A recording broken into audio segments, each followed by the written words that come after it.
Hi guys, today I'm bringing you a pickup video, this time with some hyped and some fire items that I picked up over this past month or so. So I thought I'd throw them all into one video and give you a quick look at them. So without talking too much, let's get into this and start off with item number one. Kicking this video off, the first pickup I want to show you guys is a piece of jewelry. First of all, I have so much jewelry. I got more jewelry, and it's not even about the jewelry, because, you know, I know it's not this chain around my neck, as it's the only piece of jewelry you can see on me, but in fact I actually got some Grillz, so I'll let you have a look at them before I continue talking about them. But I got teeth 4 and 5 done on either side, on my right side and then on my left side as well. And I just really like the way this look. It's really discreet and not too much going on. I really wanted my first set to be something that I can wear all the time rather than something special, and that's exactly what these do. You know, they're just discreet and they're something I can wear on any occasion and wear throughout the whole day, so I am really happy with them. I picked these up from a jewelry spot in Canada through their website. Their website is Custom Jewelry Spot. I'll link it in the description for you guys. But before I went ahead and bought my first pair of Grillz, I did go and shop around and just have a look at the best quality, the price points, and who was really the best supplier for the job I want done. I did want to get this done in person in the first place, but firstly, it's really hard finding a grill maker over here in the UK. They're almost like a connect, you have to know them. And then secondly, the prices were just a lot more steeper getting them done local rather than getting them done overseas. They are silver and not white gold, in case any of you guys assumed they were. And the reason for that is just because I don't want to wear gold at this moment in time in my life for personal reasons. But I'm still happy with them because the silver has still a real nice shine to it and they still look really nice. As far as the experience goes, what happened was after I finally decided on who the supplier was for my Grillz, I went up and had my impressions done at my local dentist. They were pretty expensive, but this was the only way for me to get it done overseas, so I just decided to get it done. With that, I sent them out the next day. It took them about a week or so to receive them, a further 10 days to make them, then I was just waiting for delivery. When I first got them, they were so hard to get out of the mold and then even put on my teeth and take them off. But as time has gone on, they have really molded to my actual teeth more better, and they are a lot easier to take on and off. Sometimes when I am taking them on and off, they give me a sensitive sensation, but that's just because my teeth are sensitive. And I'll just clip them on and off for you guys so you can see how they go on and off, but give me a minute. So there's one side, you know, they are just like caps basically, and then I'll take the other one off as well. As you guys can see, I do shimmy them off because they are really tightly fitted on my teeth, and then clipping them back on. See, just then I got a real sensitive sensation. But again, that's not because that's just my teeth are sensitive.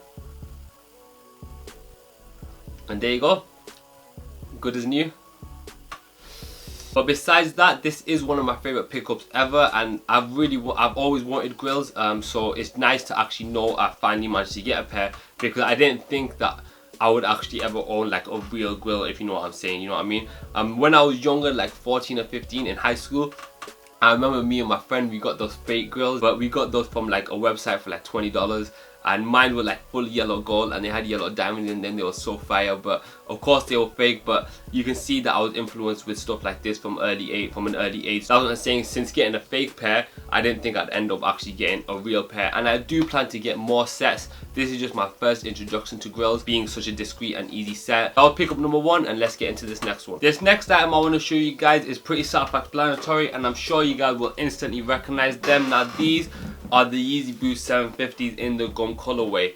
I did want to bring you a detailed look on these, but I realized there would have been like 100 videos already made before the release of these, and then another 1,000 after the release, so I decided against it. But from my perspective, I picked these up on the Adidas website on release date, which was the biggest win for me, the fact that I got these online, because as you may know, I have the worst luck to getting shoes on release date on online releases. I decided to test my luck and get my true to size, which is a 10.5 UK, because when I did get let through on the website, all the sizes were still available. Then order confirmation went through, and then a few days later they were at my doorstep. I didn't want to actually believe I picked these up until they were with me in person, but here they are now, and I am very happy to have got them. These are still dead stock because I am still deciding if I want to keep them or not. As I did mention, they are my size, so I can keep them if I want to wear them. But the issue is that they're not that easy to wear for me because they don't fit my style as much as I would want to. And with the price tag attached to it, especially with resale, I just don't want to keep a hold of shoes that I won't be wearing as often as other shoes I could buy with that money. I believe the Adidas website, it just lets people do randomly, or apparently that's how it works. So with me, I just like woke up like any other release date and just hope for the best, and then all of a sudden, for the first time on any of these Yeezy Adidas releases, it just let me through, and I was just surprised to actually see that page further than the waiting page. These are still dead stock because I am trying to decide if I want to keep them, because on one hand I love the design on the shoe, the quality, and the fact that it's Kanye West design, and then on the other hand it's not an easy shoe to wear because it doesn't fit my style as much as I would want it to. I mean, it is a distinctive shoe, meaning I can just throw it on with any outfit and it does go well with it. But when I get dressed, you know, I like my stuff to be proper, like everything specific to what I like, and these just don't fit that style that I'm going for a lot of the time. And as far as Yeezy hype, you know, that really killed Yeezys for me as well, because I love a good Yeezy release, but after a month after the release, you know, the shoes just don't appeal to me anymore because of the hype mainly. So that's another reason as to why I don't want to keep them. But that's just me. As far as the shoe goes, I do really love the design on it. I love the suede upper, the gum sole. I love the strap feature, as well as the fact that the gum sole glows in the dark.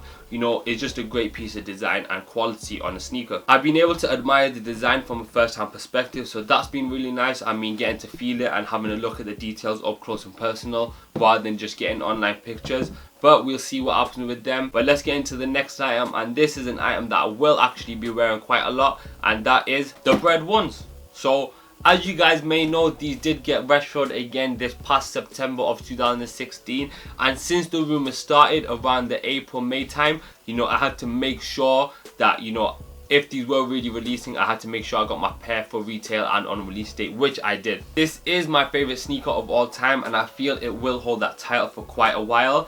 And in the future, if they do get retroed again, just know I'm already planning for that and getting my pair. The last release was in 2013, and I still do have my pair of those, but this 2016 release is a lot better, and I'm very happy to be able to replace them with this pair. And you know, I do plan to be wearing these a lot as opposed to the Yeezys. You know, I love the Jordan 1 model, what this Jordan represents in itself, as well as that the bread colorway. One of my first favorite Jordans was in fact the bread 4s. So the bread colorway in itself is something that I'm really a fan of. And as well as that, in terms of this 2016 release, I'm a massive fan of the quality on these, coming with the Tumblr leather and the shade of red. One of the more discreet details on the sneaker that I really love for this release is the size tag being printed on the inside of the shoe. I think it gives off a real retro feeling, as this is how sizing used to be printed. As I said, I do still have my 2013 pair of these, so you know, here they are. But you know, since these released, you know, I haven't been a fan of the quality on these. And you know, as well as that, I picked these up a size too big for myself. So since I've been wearing these, you know, I just have to accept that they've been a little bit too big for me. But now 3 years later on, you know, I've got my new and improved pair, and these are my true to size UK 10, and these fit so perfect. So you know, even more happier in that case. These are UK 11, and you know, with Jordan 1s, I do recommending either making sure you're going true to size, or at least sizing down by 0.5, but don't ever size up in them, because even with these, you know, they always fit really snug, and that's how you want the Jordan 1 to fit. Because if not, you'll find that the tongue will start slipping to the side, as well as that, you know, the toe box will crease a lot more if they don't fit true to size. So make sure you are getting true to size when you are buying Jordan 1s. Since I first tried on that 2013 pair, I knew I wanted a new and improved pair since that release, and 3 years later, here we are. And these are so perfect that I'm almost sad I didn't double up on them. I didn't really think about that at first hand, because I just wanted to make sure I got at least my one pair. But you know, in the future, if these do end up getting slightly beat up, I will definitely be getting a new and improved dead stock pair. But that's for future me to worry about, and I'm sure these will be in my rotation for at least another 3 years. But that was item number 3, and let's get into the final one. Now this last item is another sick item that I picked up. This is a pair of Raf Simons Adidas Oswegos that I picked up from a Facebook seller. They didn't come with a box sadly, so you know I had to finesse that price tag. You know, they did come with brand new with tags, just without the box, so that is why I decided to pick them up. Now the Raf Simons Oswego has been one of my favourite shoes since its initial release in 2013. I love the fabrics that make up the shoe. I love the colours, the silhouette. Of course, it is one of my favourite silhouettes on a low top sneaker, as well as that all the small details that make this a designer shoe. With the colours, I love how all the colours are compatible. That's one of the geniuses behind this design. The greens work so well with the blues and whites, and then even the sole with its peach colour complements the upper. This is my first experience with the Raf Simons Oswego, and to be honest, the main reason for that is just because I'm not ready to drop 3 bills on a sneaker just yet in my life. I have always been a fan of this colourway, and it is one of the OG colourways as well. There are better colourways out there, in my opinion anyway, but this was really just an introduction to the silhouette for me, because as I did say, this is one of my favourite sneakers at this moment in time and has been for a while, so I don't plan to only own 1 pair, rather 3 or 4 at least. I got these in a size UK 11 just to test out the sizing on them, and sadly they do fit slightly too big for me. And when you are wearing the larger sizes, when your feet are slightly bigger, you know, those small differences really do make a difference. So I know that my real true to size in these will be a 10.5 UK rather than the 11. 10.5 isn't an easy size to find, so I just wanted to make sure I could cancel out the size UK 11, and at least I know now, as I said. So when I do get my future pairs, I'll know for sure to get them in a 10.5. But that is the Raf Simons Oswegos, and I'll probably just throw these back in the closet until I can find a buyer for them, because I'm just not getting enough wear out of them. That brings me to the end of this video. I hope you guys enjoyed. I hope the video lived up to the title of the video. If it did, be sure to leave a like. It lets me know that you enjoyed it. I'll leave some social handles in the description, and until next time, I'll catch you guys soon. First of all, I have so much jewelry. I got more jewelry, and it's not even about the jewelry, because you know, jewelry.